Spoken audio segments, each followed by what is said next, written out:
This happened the summer after I graduated high school, right before I left for college. I had gotten pretty deep into solo urban exploration by that point, especially at night. There's something about the silence and the dark that makes abandoned places feel more real, more alive. One place I had always been curious about was the Royal Hawaiian Motel in Baker, California. The place had been abandoned for well over a decade, and while it was tagged up with graffiti and clearly known by others in the urbex community, I hadn't seen many documented night visits.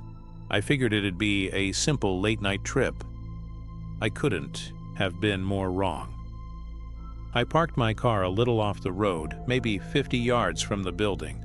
There wasn't even a fence to climb. No gates, no signs, no security.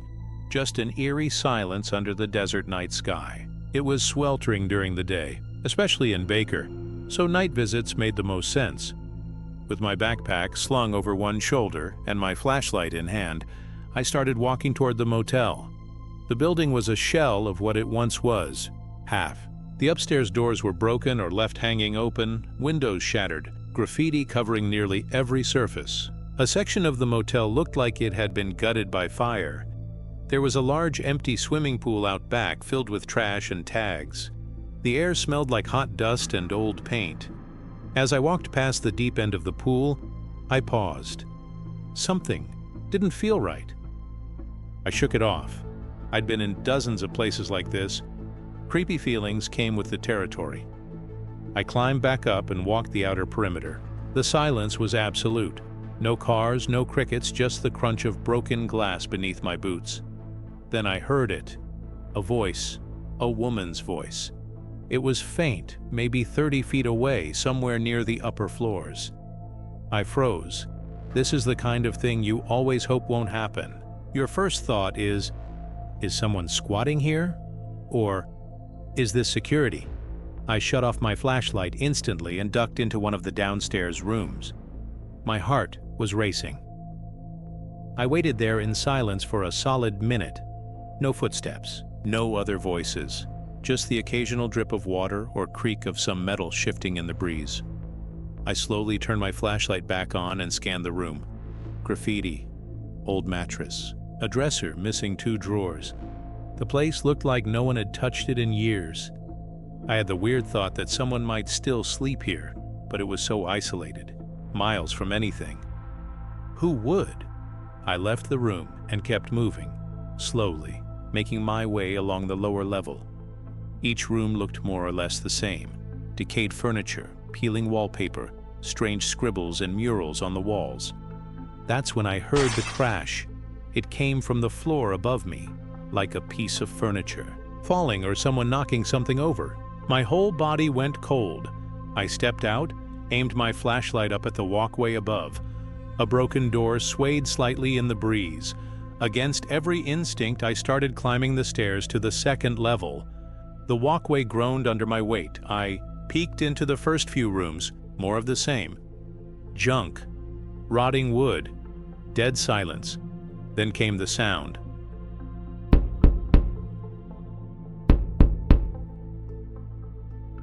A rhythmic banging, steady. It wasn't random and it wasn't mechanical. It was deliberate. I followed the sound. Room after room passed. Each step closer made the thumping louder, sharper. I stopped in front of the room it was coming from. The door was cracked open. The sound stopped the second I got close. That's when my heart dropped. They had heard me. I didn't want to run. If someone was there, they already knew I was too. I'm just exploring, I said aloud, trying to keep my voice calm. I don't mean any harm. No answer. I turned off my flashlight again and peeked inside.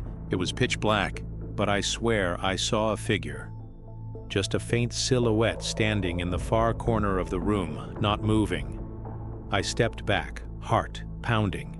I turned the flashlight back on but aimed it at the ground first. Then, slowly, I pointed it toward the room. That's when I saw her, 2 pale, bare feet, running at me. In reflex, I raised the flashlight to her face and I'll never forget what I saw. Her mouth was wide open, covered in a yellowish foam. Her forehead was smeared with blood, her eyes wild, unblinking. She wasn't yelling at first, but then she screamed, a guttural, inhuman scream. I ran. I don't even remember how I got down the stairs. I just remember her footsteps pounding the walkway behind me. She was chasing me, not yelling for help. Chasing me. I didn't stop running until I was back at my car. Door slammed shut and locked. My hands were shaking as I started the engine. There was no sign of her by the time I looked back. I called my friend George right away. He's also into urbex. I'd actually invited him to come with me earlier that night, but he couldn't make it. I told him everything. You know what he said? He thought the banging I heard was her slamming her head into the wall. That's why her forehead looked like that. I considered calling the cops. I really did, but I knew I'd be admitting to trespassing. So I drove around looking for a payphone, something anonymous. But of course, it's 2020s. There were no payphones. Eventually, I called the non-emergency number and made a vague report. I claimed someone else had run into a dangerous woman in the motel. I didn't leave a name. I don't know if the cops ever went out there. I don't know if they found her. Maybe she died in there. Maybe she lives in one of those rooms.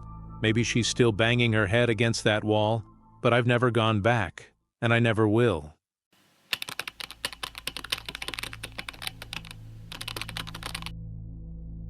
A few years ago, I lived in a small town. My family decided to move us 4 hours away to escape all the drama. While my parents were out of town picking out houses, I invited my friend over and called up my cousins to take a little road trip. The place we wanted to go was pretty much off limits, but we were daredevils and wanted to experience something scary. We picked a place that was 2 to 3 hours away called Bryce Hospital. This place was supposedly haunted due to its history as a psychiatric facility where mentally ill people were kept. There were rumors about how some of the patients were mistreated and tortured. As the population declined, they eventually shut it down. Over the years, the building began rotting and succumbing to nature. We decided to leave around 11:12 p.m. so we could make it there by 2 a.m. The car ride was pretty fun, and we were all very pumped to see what we would find. We arrived around 2:43 a.m. and stopped at the beginning of the dirt road that led to it. We sat there for a few minutes, contemplating if we should really do this or not, because we already had a bad feeling. After 10 minutes of staring at a dark road, we decided, go on. As we went down the road, it felt like it would never end. The grass was fully grown and there were branches everywhere. It was pitch black and we could barely even see the road. We finally made it to the building, and once we did, we all just stared in amazement. It was huge. The roof was rotted off and vines were growing all over the walls. In the middle of the parking lot, or what was once the parking lot, there was a giant old water fountain that also had vines growing from the sides. It was so dark we could only see what the headlights illuminated. We turned the car off and got out. We began walking into the building, and the first thing I noticed was pentagrams sprayed all over the walls. We kept walking farther in and made our way up the stairs, which was very hard considering they were practically non-existent. We climbed a ladder and got onto what was left of the roof. We looked around and noticed a light in the front of the building. It looked like a phone light. We called out, but nobody answered, and the light vanished as quickly as it appeared. My cousin told us to follow him into another room so he could make sure we were safe. But I had a terrible feeling. Wandered off into another room that was right beside the room they were in. I looked around and saw old mattresses and more graffiti. I heard my cousins talking when all of a sudden I heard a faint sound. It was like someone threw a rock at the window of the room I was in. I didn't think anything of it and kept looking around. I met back up with my cousins and friend. We decided to go to the basement to check it out. Once we got down there, we had to take a break because it was difficult getting to the bottom due to the stairs being smashed. We sat there catching our breath until we heard a voice from the back of the room. We all paused, looking at each other. I was too afraid to move, fearing whatever was in there would come after me. My cousin walked back there slowly and shined his light around. As the light reached the far end of the room, he saw someone squatted, looking towards the wall. my cousin, began backing up slowly with the light still on the guy. Once he got back to where we were, he lifted us out and began pulling himself out. Once we were out, he yelled to the man, asking if he was okay. The man turned around and stared blankly at us. There was a moment of silence before the man let out wild screams. He began running towards us. We all started screaming and running away. We had no idea where to run, but ended up climbing out of the window. We ended up in the woods behind the building. I remember running and screaming because I heard the man right behind me. My cousins were far ahead of me and I saw their flashlights slowly fading. I ran into so many trees that my entire body started to ache. I finally caught up to them in a clearing.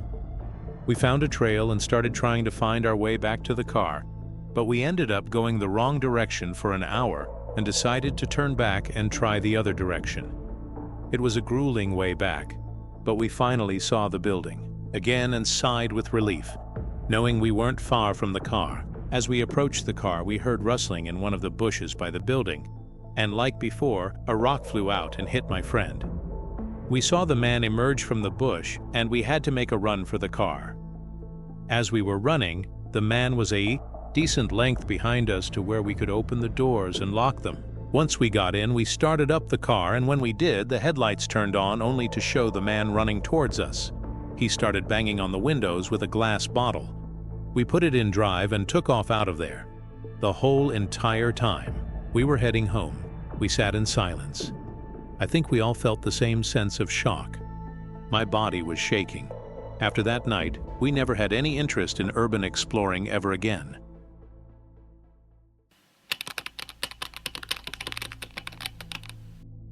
This happened when I was 15, in the rural countryside of Georgia. My older brother Seb, who was 18 at the time, was really into exploring abandoned places, especially the creepy ones.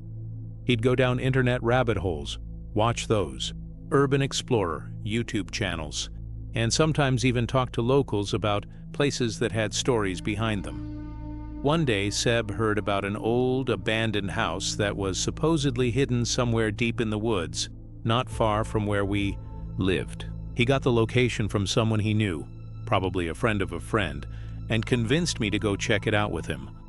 I don't think he wanted to explore it alone. We parked in a small clearing surrounded by trees, well off the main road. The house wasn't visible from where we were. We had to walk down this cracked concrete path that looked like it hadn't been touched in decades. The road was split with weeds and tall grass, nature basically reclaiming it. The silence out. There was almost too quiet. It felt like the kind of place where time just stopped.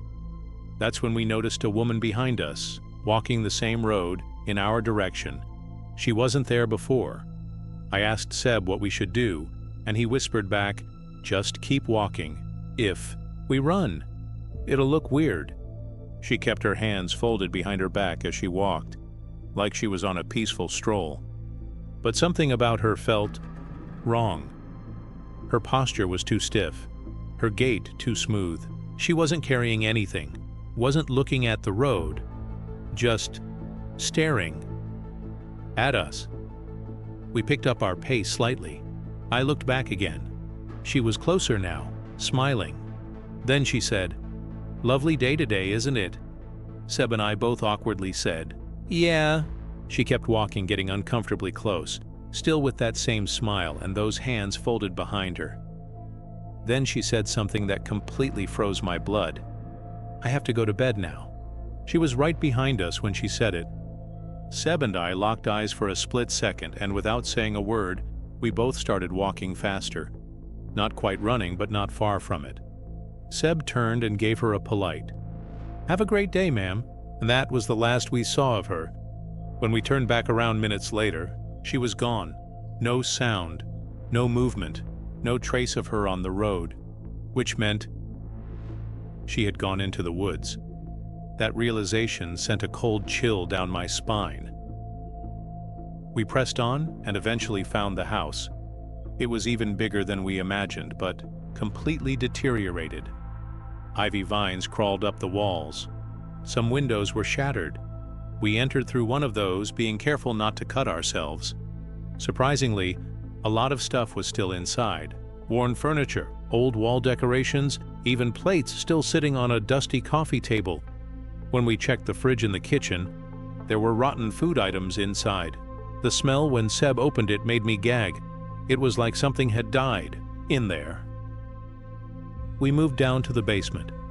It was still furnished, but messier. The carpet was a faded blue, and there was junk everywhere. Old papers, boxes, bags, garbage. A bit of light crept in through small basement windows near the ceiling. Then we heard something from upstairs.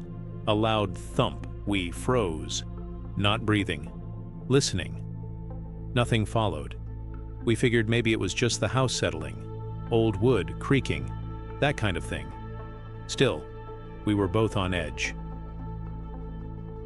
Back upstairs, the only part left unexplored was the second floor. At the top of the staircase, I remember there was a bathroom directly in front and a hallway to the left with an open bedroom door. We didn't bother looking to the right. I'll explain why in a second. Seb led the way. We stepped into the first bedroom. It was clearly not the master bedroom, but still had a double bed and an antique dresser. The drawers were partially open with old clothes inside. We didn't touch anything. Seb left the room first. Then I heard him say my name, but not casually. He said it low and tight, like he couldn't believe what he was seeing. I stepped into the hallway. There she was, the same woman from the road, standing in the doorway of the far bedroom at the end of the hall. Still smiling, I felt my knees go weak. She looked at us and said, "Do you want to see what's behind my back?" Seb screamed, "Go!" and shoved me. We sprinted down the stairs, not even looking back. I was half expecting to see her in one of the upstairs windows, but she wasn't. Still, I kept running just to be sure she wasn't following us. We didn't stop until we were well out of sight of the house. I was breathless, stumbling, trying not to puke from the adrenaline and exhaustion. When we finally got back to the car, I collapsed into the passenger seat. Seb didn't say anything for the first 5 minutes of the drive. Then we started to ask the same questions over and over again. Who was she? Was she just some random woman off her meds? A squatter? An escapee from a mental hospital? But the one question we couldn't stop thinking about: what was behind her back, and how long had she been holding it? We'll never know, but we've never gone exploring again since.